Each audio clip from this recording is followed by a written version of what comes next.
dala-dala'y kabuhayan, bunga sa mamamayan, pagpapalahi ng halaman, ang serbisyo sa ating bayan, hangad ay masagla ng ani, makikinabang ang marami, halamang inaani. Maraming buhay ang bubuti.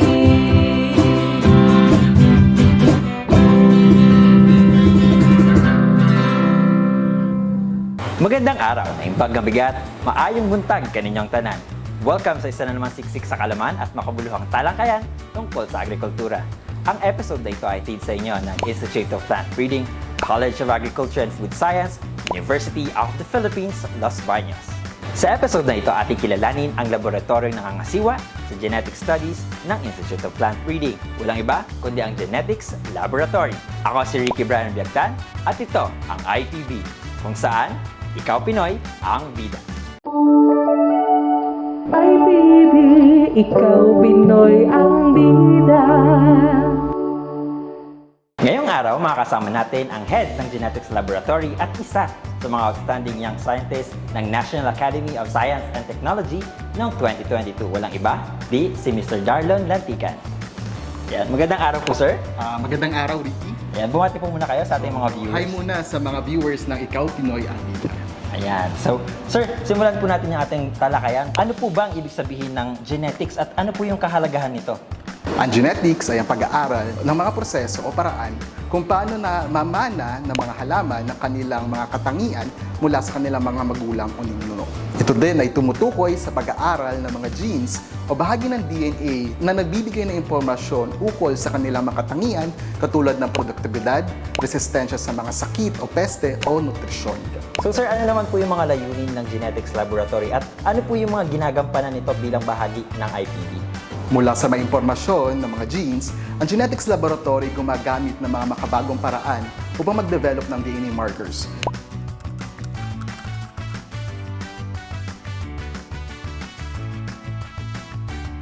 Ang mga DNA markers na ito ay ginagamit namin upang maibigay ang mga impormasyon at matulungan ang Plant Genetic Resources Laboratory sa pag-characterize ng kanilang mga jungklasang resources.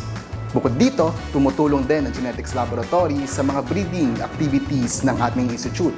Partikular, hinahanap namin yung mga halaman na nagbibigay ng impormasyon katulad ng mga hybridity o ano yung mga halaman na true to type o totoo sa kanilang identity.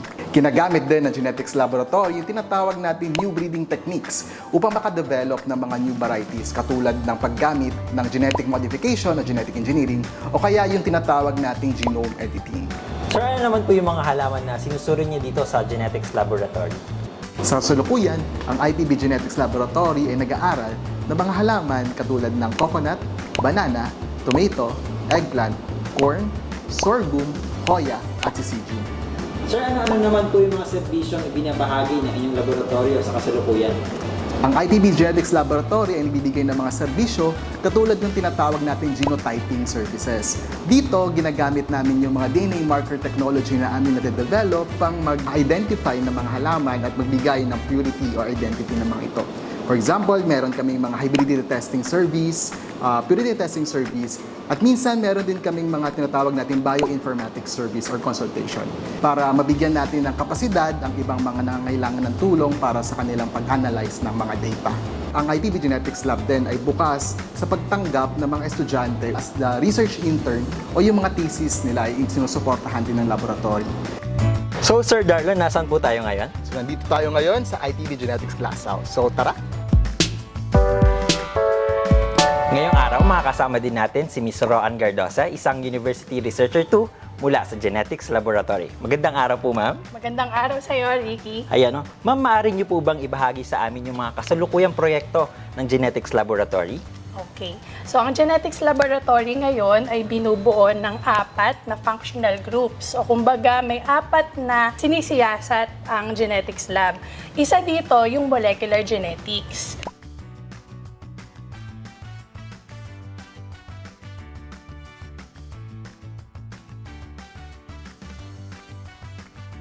So sa molecular genetics, gumagamit tayo ng impormasyon mula sa DNA or deoxyribonucleic acid at ito ay ginagamit natin para ma-assay natin or masuri natin ng mas maayos yung mga halaman. So ngayon nandito tayo sa greenhouse na to, pinapakita namin sa inyo yung mga halaman na inaaral namin. So ito ngayon ay sorghum. At ito ay mga mutants. So medyo nakakatakot pakinggan pag mutant, di ba? Ibig sabihin lang nun, meron kaming ginawa ditong proseso para magdagdag ng pagbabago dun sa halaman. May natural na proseso kung paano magkaroon ng pagbabago sa halaman. So dito lang, pinabilis lang natin ito. At after natin na malagay yung pagbabago na gusto natin sa halaman, ay susuriin natin ito gamit yung DNA markers. Papakita ko naman ngayon ang IPB Genetics Laboratory 1.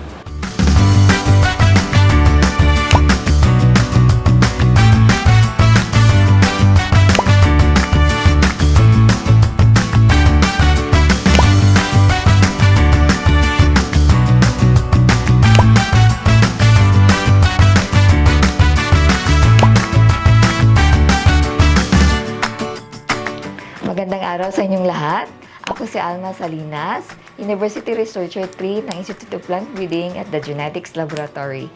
Ang ginagawa ko po dito sa Genetics Lab, I'm leading the Cytogenetics program.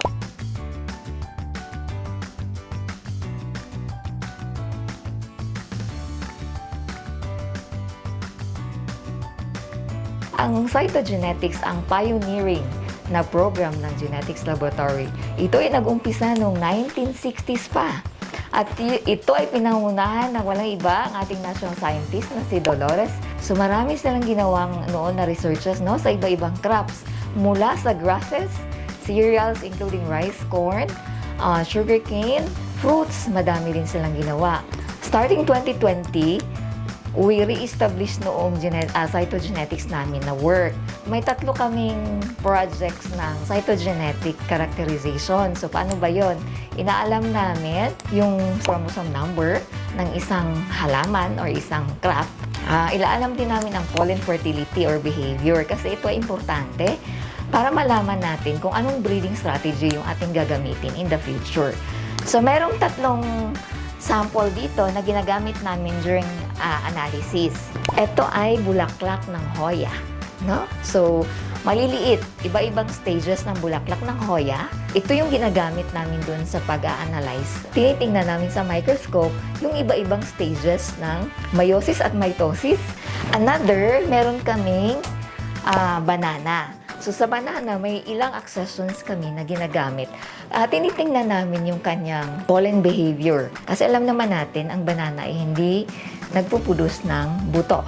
So ito, ang ginawa namin, meron kaming ilang samples or accessions wherein ang kanilang pollen sterility ay talagang napakababa. Hanggang 0 yung ating Musa acuminata. Ang iba naman ay mataas, yung mga wild na mga species ng banana. At ang pinakabago ay itong Syzygium na species katulad ng duhat, makopa, at iba pang mga related na species ng Syzygium. Ito ay bulaklak or floret ng makopa. So dito, namin ina-analyze, tingnan namin yung kanyang pollen. Kakaiba ang pollen ng Syzygium. Triangular. Hindi katulad ng ibang pollen, bilog lang siya. So unique yung pollen behavior ng Syzygium. Hi, magandang araw sa lahat. Ako si Anand Manohar. Nandito tayo ngayon sa Genetics Laboratory, specifically doon sa lugar kung saan natin hinahouse yung mga fine instruments ng lab na ginagamit for our genomics research. So, isa sa mga sangay ng IPB Genetics Lab ay yung genomics. So, ito yung pag-aaral ng kabuuan ng mga genes ng isang organismo. Sa case namin sa IPB, so nag-aaral kami ng mga genomes ng mga halaman. Yung genomics na branch ng IPB Genetics Lab ay nahati pa sa 2. So yung isa yung structural genomics, yung isa naman ay yung functional genomics. So dito, inaalam namin kung ano yung mga accessions or varieties, yung magandang pag-asawahin to produce yung mga gusto nating varieties na masasabi nating mataas yung yield, resistant sa mga sakit, tsaka sa mga abiotic stresses, at maging yung mga special traits na magandang ipananim. Ito naman ang Genetics Laboratory 2, kung saan namin ginagawa ang mga wet laboratory experiments tulad ng DNA extraction at saka RNA extraction. So, tara!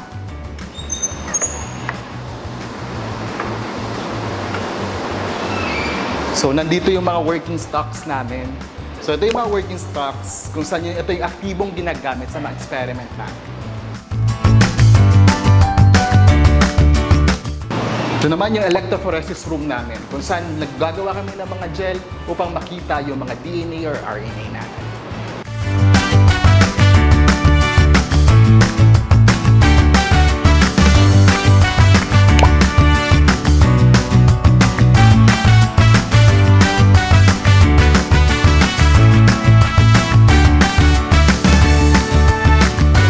Nandito naman tayo ngayon sa Genetics Lab 3 kung saan ginagawa ang mga new breeding techniques activity tulad ng genetic modification at gene editing. Tara!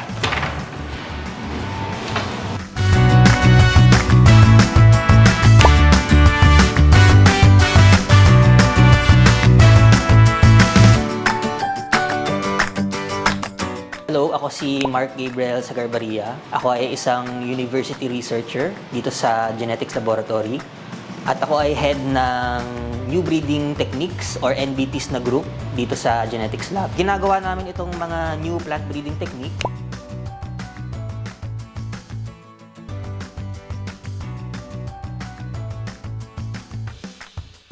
Ito ay new dahil mas mabilis ito sa pag-develop ng mga bagong plant varieties kumpara sa conventional plant breeding na techniques. So, isa sa mga pinakasikat na NBT ay ang CRISPR genome editing na madalas ginagawa sa ibang bansa. Para magawa ang mga NBTs na ito, kailangan malakas ang kapasidad namin para sa plant tissue culture. So, nakikipagtrabaho din kami sa mga expert dito. Ang recent na na-develop namin ay isang plataforma para sa genome editing sa talong na nagawa sa isang project na napondohan ng USTP card. Ngayon, meron din kaming balak na mag-genome editing naman sa saging para sa resistance laban sa banana bunchy top disease. Bukod pa sa mga NBTs, meron din kaming mga traditional na genetic engineering tulad ng BT talong na nagsimula dito sa Genetics Lab. Ngayon naman, ating alamin at tinatawag nilang hybridity testing. Sir, ano po ba yung tinatawag na hybridity testing? Dito sa isang proseso na hybridity testing, tinetest namin yung mga offspring o yung mga anak ng mga pinag-asawa naming parents. So, meron kang nanay, meron kang tatay. So, pag pinag-asawa sila, magkakaroon sila ng mga anak. So, mga anak na yon, may probabilidad na yung iba, hindi sila successful hybrids. So, dito sa hybridity testing, malalaman natin yung tinatawag na true hybrids using molecular markers na isa sa mga layunin ng Genetics Laboratory in support sa breeding program ng Institute of Plant Breeding. So sir, paano po ba natin ito ginagawa? So, unang-una dito is magka-collect tayo ng samples. So, pupunta tayo sa field or pupunta tayo sa greenhouse kung saan magkukuha tayo ng fresh na dahon. Nandito tayo sa screenhouse ng Genetics Laboratory at makasama natin sina Eliza Villasimon Ada ng MS Graduate Fellow ng Genetics Lab. at si. I'm Rodel Pia, Laborer 2. Ngayon po, ano po yung gagawin natin dito sa screenhouse? So, ang gagawin natin dito sa greenhouse ay ang leaf sampling, which is ang unang hakbang sa pag-hybridity testing. Eto, pumipili tayo ng 2 weeks old na corn. Yung pinipili natin ay yung second youngest leaf. And then, ikakat. And then, ilalagay sa lasin bag.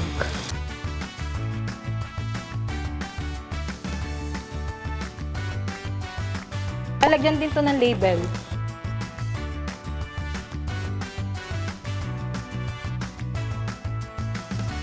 And then, ilalagay sa yellow for storage.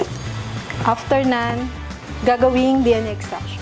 So, sa puntong ito, wini-weigh po namin o tinitingnan namin yung sukat o bigat ng mga sample na na-collect natin kanina, mga nakuha natin sa collection, no? Sa field. So, ito po yung mais natin. So, dinatawag po namin itong standardization para masigurado namin na pantay-pantay yung dami ng DNA na makukuha namin sa DNA extraction. Pagkatapos po nito, i-grind natin sa tinatawag natin liquid nitrogen yung mga dahon. Ito po ay para masigurado natin na sobrang lamig nung sample at madali ang pagpino ng mga dahon.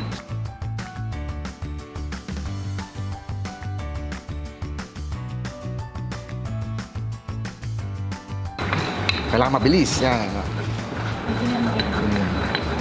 Talagang magiging mabilis ang pag-grind natin at hindi po dapat magkaroon na mamasama sa sample. Kung hindi, magkakaroon po tayo tinatawag natin DNA degradation.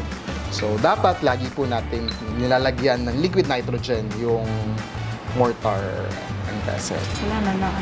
So, kailangan maging pinong-pino, like para siyang isang powder yung mga dahon natin.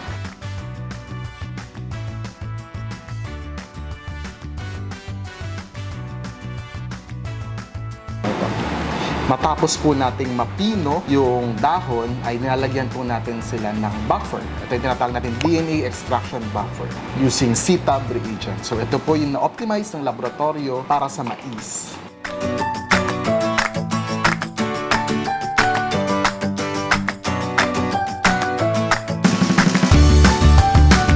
Matapos natin makakuha ng mataas na kalidad ng DNA, mag-proceed naman tayo sa tinatawag nating polymerase chain reaction. Ang polymerase chain reaction ay nangangailangan ng mga tinatawag nating mga components katulad ng sigma water, buffer, magnesium chloride, DNTPs. Tapos meron ito din isa sa kailangan na component ng PCR, tinatawag nating primers. No? Sa primers, dito natin natatarget kung ano ba yung mga gene o loci ng DNA ng halaman ang kailangan natin aralin. So ito yung tinatawag natin na forward primer at reverse primer. Isa rin sa kailangan na component ng PCR, tinatawag natin Taq DNA polymerase. So, isa siyang enzyme kung saan nagbibigay siya ng kapasidad na ma-amplify ang isang fragment ng DNA para sa subsequent analysis. Una, kailangan natin gumawa ng tinatawag natin na PCR reaction mixture or cocktail. So, paghalu-haluin natin yung components ng PCR.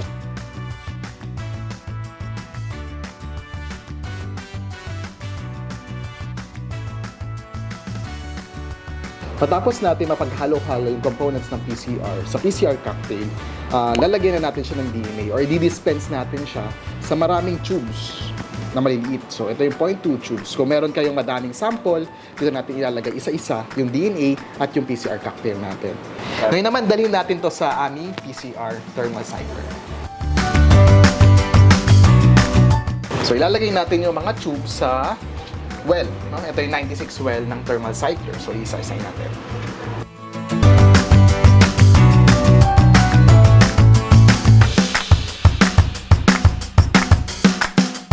Nilagay na natin yung mga samples natin sa PCR. Ngayon, i-run natin siya using the program na nandito sa machine.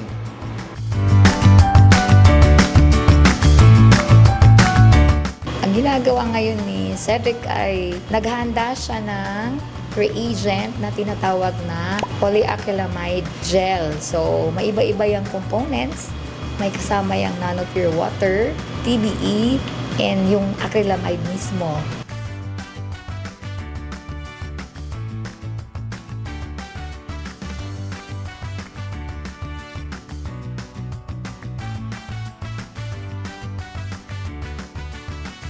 Ginagawa ni Miss Reyna, siya ngayon ay nag-prepare na ng gel.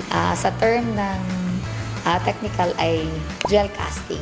Ibubuhos niya yung hinanda kanina na solution, polyacrylamide solution, para dyan ay mabuo siya at siya na yung maging media na gagamitin para dyan ilalagay yung samples later on pag tumigas na yung gel.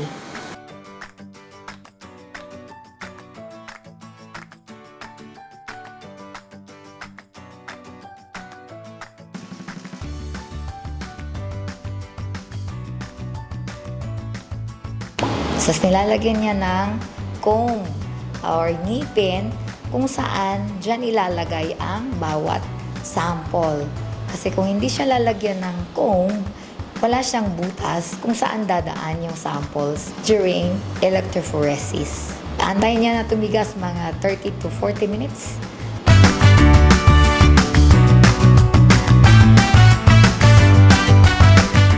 So ito po yung pag-view natin nung niran natin kanina sa tinatawag natin polyacrylamide gel. So titingnan po natin yung resulta nung polymerase chain reaction. Dito po natin malalaman kung yung mga individual ba or yung mga seedling ng mais ay totoong hybrid o pure. So dito po natin makikita sa equipment na to. So ito po yung gel visualizing system namin, gel documentation system. So, ayan po, makikita po natin yung resulta. So, makikita po natin dito, ito po yung mga bands galing sa nanay. No? Ito pong band na to. Samantalang ito katabi niya, ito yung galing sa tatay. So, yung mga anak po, nung pinag-asawa natin na parent ng mais ay ito po yung banding pattern. So, namana po nila yung mga band na nanggagaling sa nanay at nanggagaling sa tatay. So, ibig sabihin, successful po yung hybridization na tinatawag natin dito sa mais. Sir, ano naman po yung pinaka-challenging na naging karanasan niyo po bilang isang researcher dito sa ITB? Bukod dun sa pag-generate namin ng mga resulta sa aming mga panaliksik, isa siguro sa mga challenging na gawain is yung pagkuha ng pondo para sa mga operasyon ng genetics laboratory. Pero bagkus dito, ang genetics laboratory ay nagiging motivasyon nito upang mas pag-igihin namin aming trabaho at gumawa ng mga gandang proposal na talaga magkakaroon ng impact sa ating agrikultura. Ano naman po yung pinakamasayang naging karanasan niyo po dito sa ITB? Siguro yung pagkakataong maibahagi yung mga kaalaman mo, lalo na sa mga bagong henerasyon na mga mananaliksik.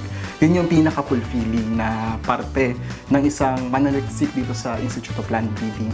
Yung meron kang freedom o meron kang kakayahan na ibahagi lahat ng iyong kaalaman nang walang pumipigil sa'yo. So sa akin, yun yung isa sa pinakamasaya na portion. Lalo na pag nakikita mo silang lumalago, nagiging magaling, nagiging nakapag-publish at nakakapag-gawa ng trabaho ng mas mabuti.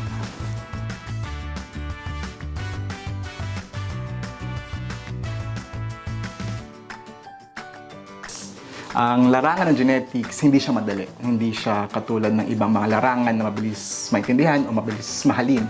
Kasi meron tayong mga teorya, meron tayong mga study na hindi kaagad matututunan. Lalo na kapag hindi mo ganun kamahal yung ginagawa mo. So, sa larangan ng genetics, number 1 is mahalin mo yung activity o yung pananaliksik para mas matagal yung pag-stay mo, lalo na sa larangan na ito. Para naman sa mga kabataan, siguro yung mapapayo ko na lang sa nila ay maging brave o tahakin yung mga daan na tingin nila mahirap pero gusto nila. Katulad nga dun sa isang napanood ko na series, yung One Piece live action. Sabi ni Luffy doon, if the road is rough, then you are on the right track. So sa akin, dun kayo sa daan na alam nyo mahal nyo kahit medyo mahirap is alam nyo pupuntahan nyo ay tama. Ano naman po yung pinaka-tumatak na aral sa inyo na natutunan nyo bilang kawani ng ITB? Mahirap na to. Pero sa akin siguro yung aral na ano ko is huwag sumuko sa mga challenges na dumadating, lalo na alam naman natin na hindi lang yung institute may problema, kundi yung buong sistema ng pananaliksik. So kung aalaman natin yung root cause ng mga challenges na ito, mas mapapagtibay natin yung pag-stay natin sa isang lugar na kung saan mas mahal natin at alam natin mas lalago tayo dito. Sir, ano naman po yung pangarap nyo para sa sektor ng agrikultura? Ngayon na agrikultura, masasabi natin, traditional pa rin yung pag-iisip ng mga Pilipino. So sa akin, ang ini-envision ko sa agrikultura natin is yung paggamit na tinatawag natin modern biotechnology tools. So mga makabagong paraan ng bioteknolohiya. Dahil sa modern biotechnology tools, makadevelop tayo ng mga varieties sa isang mabilis na paraan. At bilang bahagi ng genetics laboratory, gusto namin maging forefront nitong pagsulong ng pag-apply ng biotechnology sa ating agricultural industry. So dito, may susulong natin yung advancement at pag-akyat ng larangan ng agrikultura at maging yung agrikultura ay maging sexy, cool sa paningin ng ating mga kabataan. Ma'am, ano naman po yung may papayo nyo sa mga young researchers natin na gustong tahakin ang agriculture?